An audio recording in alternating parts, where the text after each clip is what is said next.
Welcome back to the series, How to Mix Live Music. Last time, we chose our microphones and we placed them near the instruments on stage. Now, we're going to bring the sound from the stage into our mixer and make the optimal settings for each input. But first, we're going to discuss phantom power. This is where the mixing console sends power back through the cable to the microphone or DI box. Some mics will stay silent without it. But before activating it, make sure the mixer channel is switched off. Otherwise, you'll hear a loud popping noise. Could scare children and pets, but it could damage equipment or ears. How do you know which mics need it? Check their specifications. Basically, all condenser type of microphones need it. Typical mics used for drum overheads and sensitive acoustic instruments. Dynamic types do not. Some DI boxes need it, while others use batteries, and others still are passive, so no need for power. Remember, DI boxes, direct injection, are used with instruments to convert their unbalanced jack connections into balanced signals for use with longer cables. Balanced cables are more resistant to interference from other cables and from radio transmissions.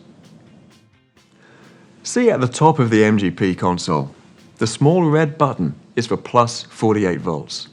I need to activate this in this example band for the internal kick drum mic, the hi-hat, the drum overheads, and the brass mics.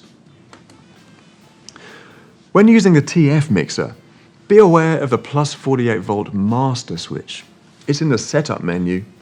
Touch the setup cog and see the master switch in the center of the screen. This is a safety switch to disable phantom power when it's not needed.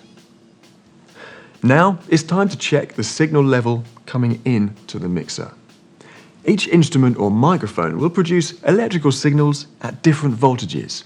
They all need to be matched to the nominal level of the mixer.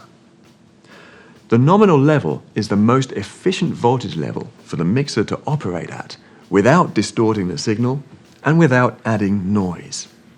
And a mixer's nominal level is going to be higher than that of almost all microphones and musical instruments. Hence the name gain for the input level control, which is used to increase the voltage of the input signal to match the nominal level of the mixer.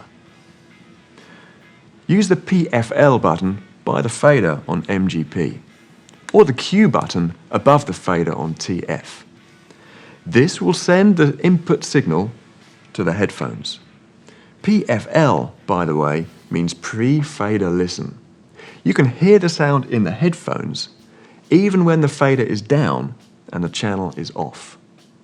It also shows the signal more clearly on the level meter bar at the top right corner of the console. Always begin with a headphone level way down to avoid sudden loud sounds in your ears. Then start with the input gain control at minimum. Ask the musician to play the instrument or sing into the microphone. Is the level already above 0 dB on the level meter? If so, push down the 26 dB pad switch. This will reduce the input level, making it easier to match the nominal level of the mixer. It will be necessary for line level inputs such as music playback devices and keyboards. Then slowly increase the gain control while watching the level meter. And when the singing or instrument is loud, the level should be around the 0 dB point, which is exactly the mixer's nominal level.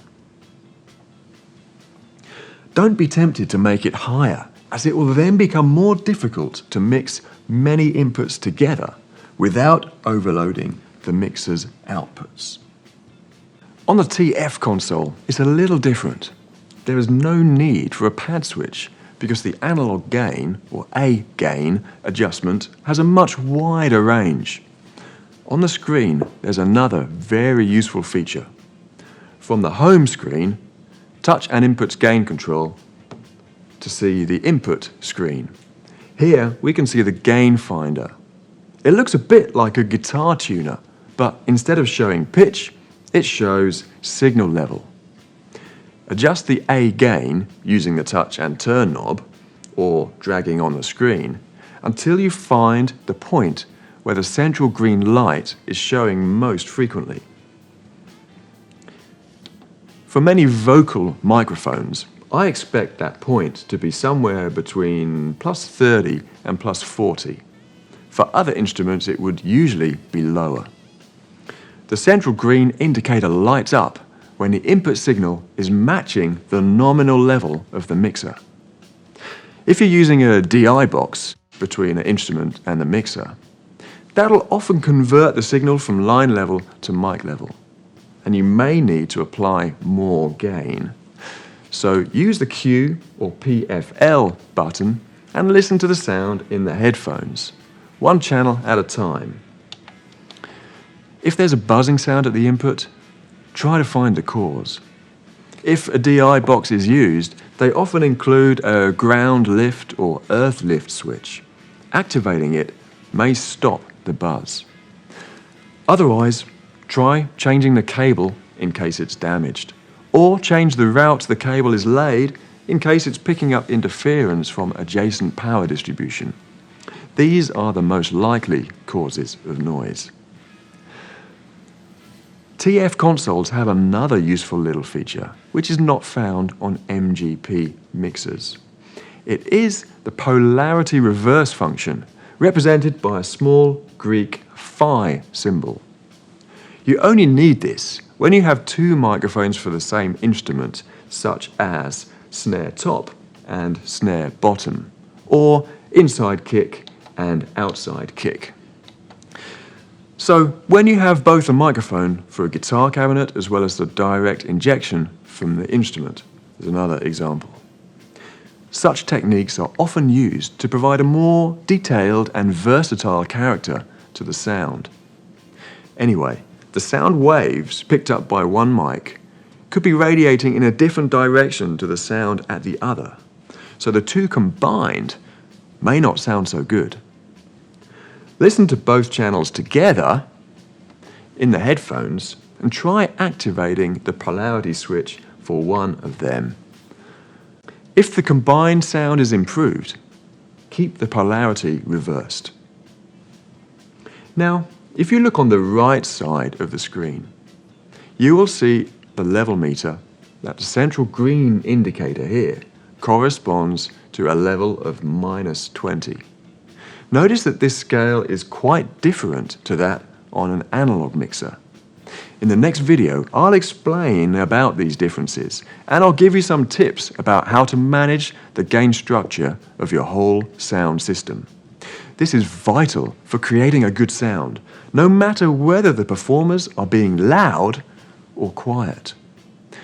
See you again soon.